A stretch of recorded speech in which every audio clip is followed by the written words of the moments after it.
मानते हैं, गुरु की नहीं मानते। ये सब लोग ध्यान से सोचिएगा।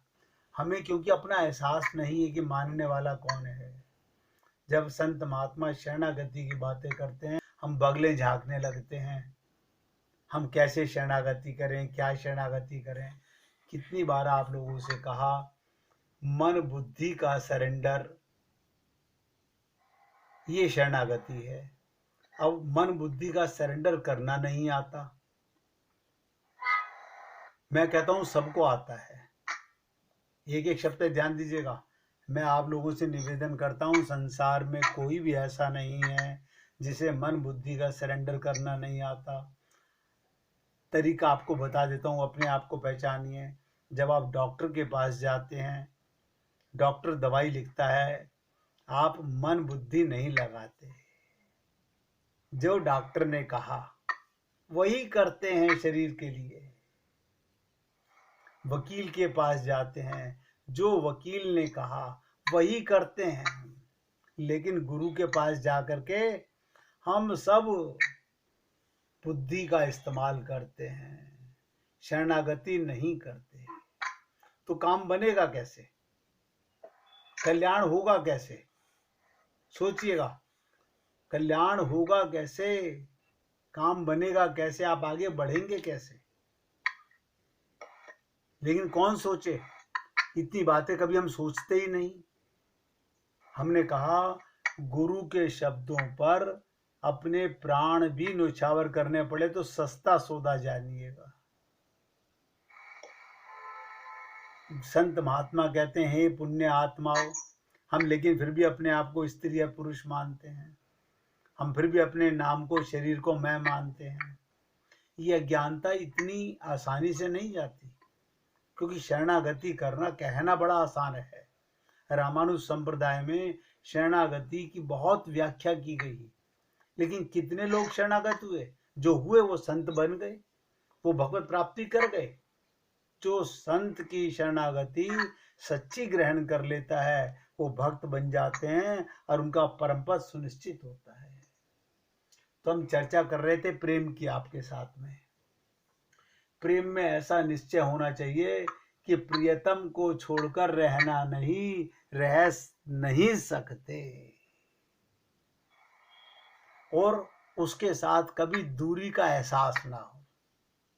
गोपियों से जब उद्धव ने पूछा कि गोपियों एक बात बताओ, कि जब कृष्ण तुम्हारे पास था तब तुमको उनकी अनुभूति ज्यादा होती थी या अब ज्यादा होती है?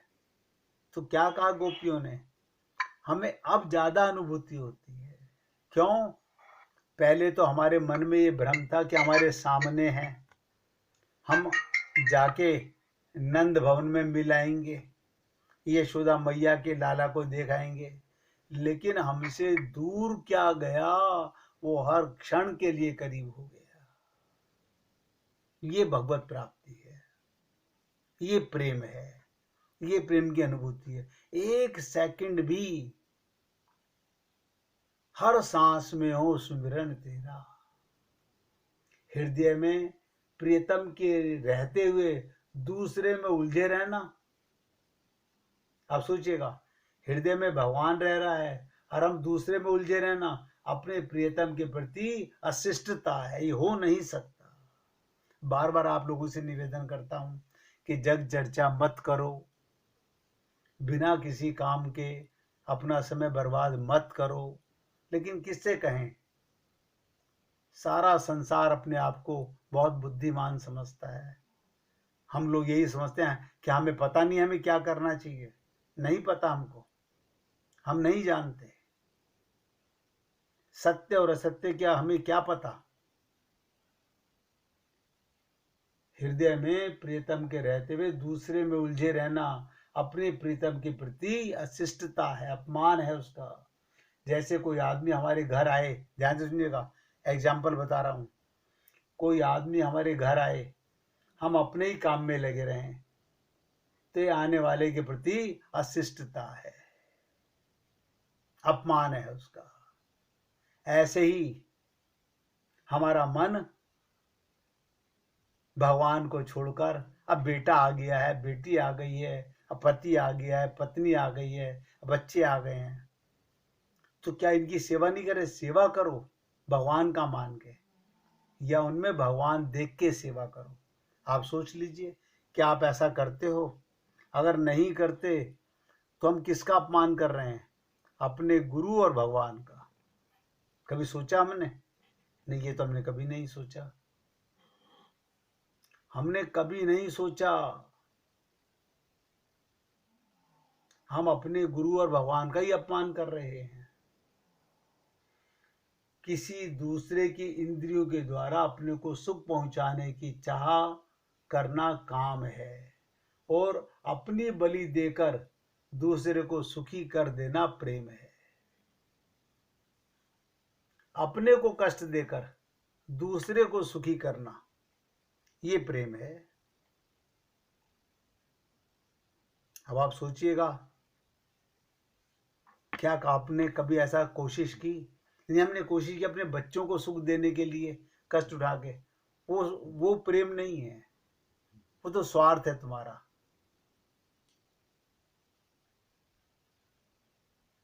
सुख कोई और चीज है। अभी आप और हम लोग इन चीजों को समझ नहीं पा रहे हैं। इनको समझने के लिए मैंने कहा ना, जब तक मन बुद्धि का सरेंडर नहीं करेंगे, किसी गुरु की शरणागति ग्रहण नहीं करेंगे, और हमें तत्व ज्ञान नहीं होगा, तब तक सिर्फ लिपा पोती के अलावा कुछ नहीं होने वाला। प्रेम में कभी विदा नहीं होती, प्रतिपल स्वागत ही स्वागत होता है, क्योंकि प्रेम स्थूल शरीर की वस्तु नहीं है। ध्यान से सुनिएगा, प्रेम किसी स्थूल शरीर की वस्तु नहीं है।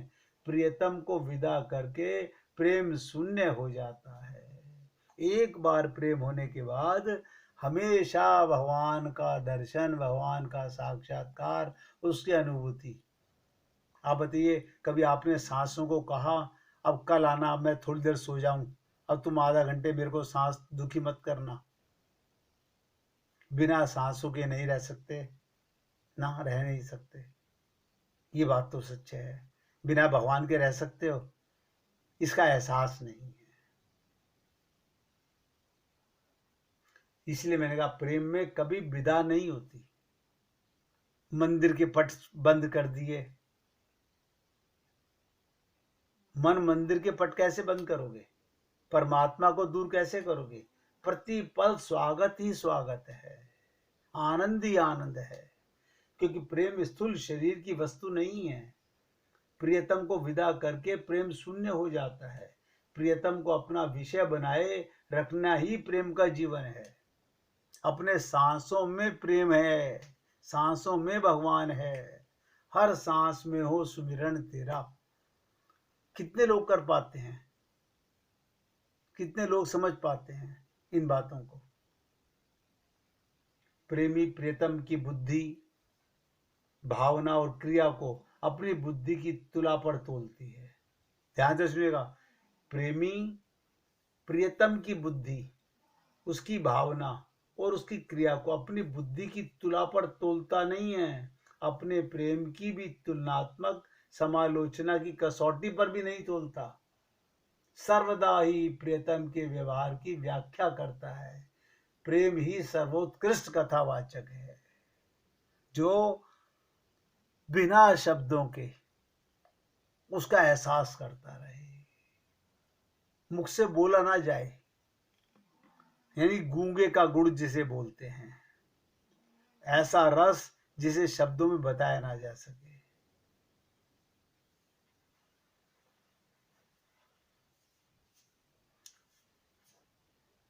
किसी ने पूछा कि रामनवमी का मतलब क्या होता है? अभी आप लोगों से पूछा जाए तो आप छूटते बोलेंगे, जब नवरात्रे आते हैं मार्च के महीने में, तब रामनवमी होती है, उसे रामनवमी कहते हैं।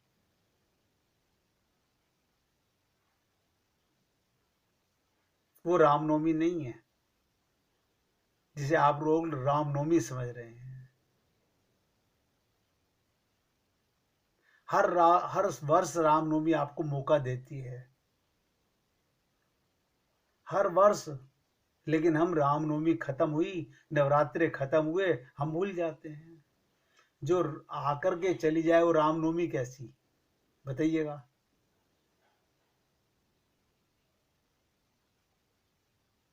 हर रामनवमी हर वर्ष आके तुम्हें मौका देती है, ये हमारे साथ में हैं कि हम अपने प्रेम से प्रभु को प्रकट कर लें।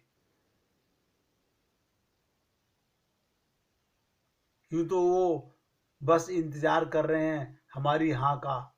जब भी हम में सच्ची दीनता आ जाएगी, उसी क्षण दीन दयाल प्रकट हो जाएंगे। हमें दीनता नहीं आती, गाते हैं केवल हम, दीन बंधु दीनानाथ, मेरी डोरी तेरे हाथ। तो कम से कम ये सोच तो लो मैं क्या बोल रहा हूं। दीन बंधु कौन है? भगवान दीन के बंधु हैं। आप दीन बनते हो? नहीं, हम दीन तो नहीं बनते। आप सोचिएगा मेरी बातों को। जब आप दीन बनते नहीं तो भगवान तुम्हारा बंधु बने कैसे? रामनवमी का मतलब एक बार राम के साथ संबंध स्थापित कर लेना।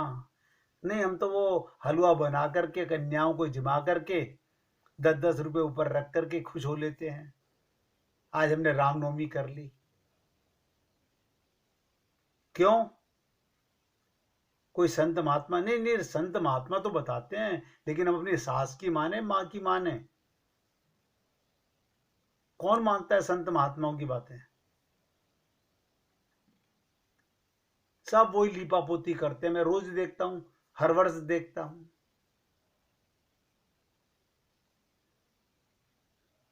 ये हमारे हाथ में है, हम अपने प्रेम से प्रभु को प्रकट कर लें। वो तो हैं, बस इंतजार कर रहे हैं हमारी हाँ का। विदा करने वाला भगवान नहीं होता। ये ब्राह्मण लोग आते हैं ना, वो क्या कहते हैं, सभी देवता अब अपने अपने घर को जाएं। ये विदा करने वाले प्रेम है क्या? जो प्रेम जो भगवान विदा कर दिया जाए वो प्रेम नहीं होता। प्रेम का वो संबंध होता है जो गुरु अपने शिष्य के साथ भगवान का विवाह कराता है, जिसका संबंध सदा के लिए बन जाता है।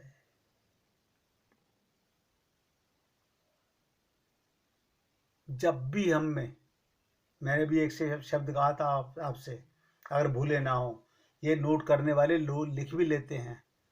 जब भी हम में सच्ची दीनता आ जाएगी, उसी क्षण दीन दयाल प्रकट हो जाएंगे। वो दीनों पर दया करने वाले हैं। हम दीन बनते कहाँ हैं? हम तो पैसे वाले हैं, हमारे तो कोठियां हैं, हमारे तो मकान हैं, हमारे तो कारखाने दुकान हैं। हम अपने को दीन कहाँ मानते हैं? और गाते हैं कि दीन बंधु दीनानाथ।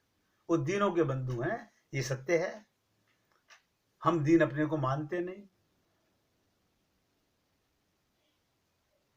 आप सोचिएगा, मैंने कहा ना रामनवमी का मतलब वो नहीं। अब आएगी नवंबर के महीने में, पहले 8 अष्टमी करेंगे, फिर रामनवमी करेंगे।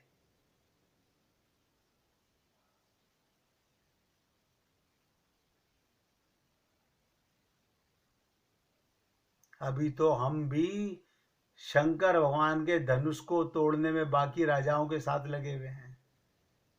अपने पुरुषार्थ, अपनी कीर्ति, अपनी संपत्ति, अपनी समृद्धि, अपनी शांति, अपनी सुंदरता, शक्ति सब पा ही लेंगे।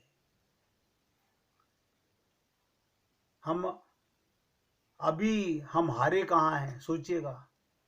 सीता स्वयंवर के अंदर सारे राजा लोग हार गए, हम भी उन्हीं में हैं।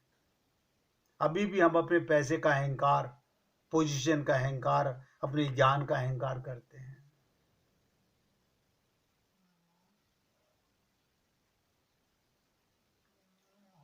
अभी तो ईश्वर आके कहीं हमारे सब बने बनाए काम ना रोक दें। अभी हम लोग क्या कहते हैं, नहीं बस आप चिंता मत कीजिए, बस देखिए 2 बच्चों की शादी और हो जाए, इसके बाद हम कितनी बड़ी भक्ति करेंगे। अरे बाबा, देखते देखते जीवन गुजर गया लोगों का। ये माया का फेरा, मन का फेरा कभी नहीं फिरा।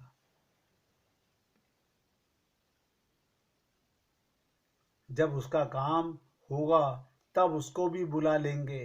देखिए भगवान को हम ऐसे विदा करते हैं, जब उसकी जरूरत होगी तो उसको भी बुला लेंगे।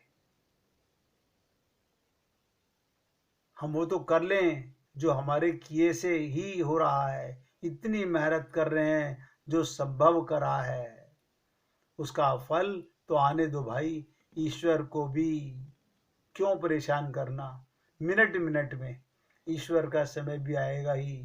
प्रेम तो हम करते ही हैं, उसमें कोई शक नहीं, लेकिन माया से प्रेम करते हैं, संसार से प्रेम करते हैं, शरीर से प्रेम करते हैं। ये सारे भक्त लोग कूट कूट कर सोचे हैं, हम जड़ से प्रेम करते हैं, तो भगवत प्राप्ति हो कहाँ। अब सोचिए, जो आज मैंने आपसे बात कही है कि रामनवमी तो हर साल मनाते हैं। राम जीवन में कब आया, राम को जीवन में हमने कब बैठाया, राम के साथ हम कब जुड़ गए।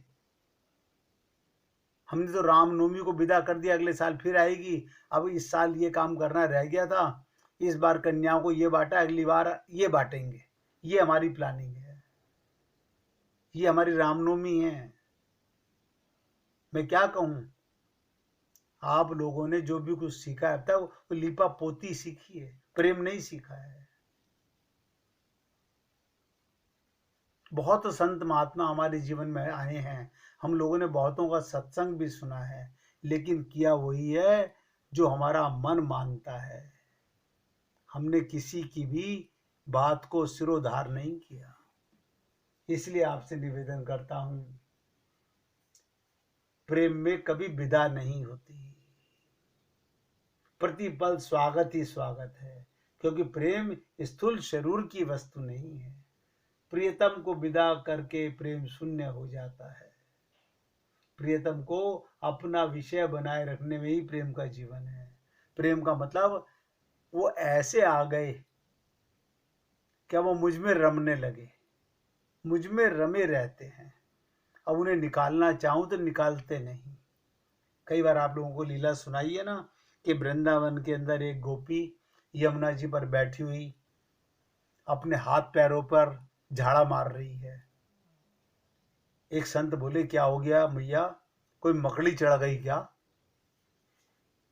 जो तू बार बार अपने हाथ पैरों को झिड़क रही है। तो वो क्या कह रही है, अरे नहीं, मैं उस नंद के पूत को निकाल रही हूँ, जो भूत बन के मेरे अंदर चिपट गया है, वो निकलता नहीं, एक पल भी मुझे अपने अलगा रहने नहीं देता। आज मैं यमुना जी पर उसे निकालने आई हूँ, और वो निकल नहीं रहा। अब जिसे निकालोगे, हम तो विदा कर देते हैं।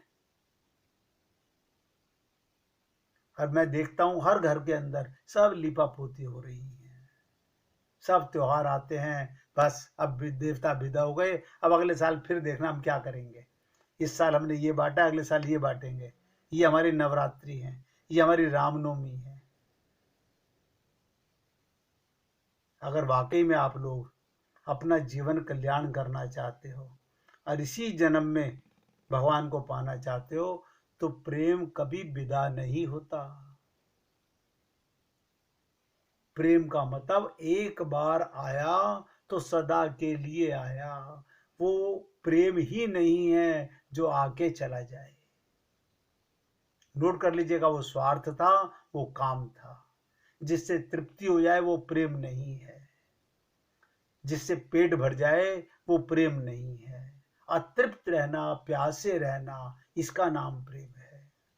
गोपी प्रेम समझना चाहते हैं हम लोग। बहुत से लोग कहते हैं कि हम गोपी प्रेम समझना चाहते हैं। गोपी प्रेम समझा नहीं जाता, गोपी बना जाता है। गोपी बना जाता है, तपा जाता है। सोने को जेवर बनने के लिए पहले तपाया जाता है। अपने आप को मिटाया जाता है, तब भगवत प्राप्ति का श्री गणेश होता है। आप और हम लोग उसके लिए भी तैयार नहीं हैं। 1 मिनट कीर्तन कीजिए, फिर आगे चर्चा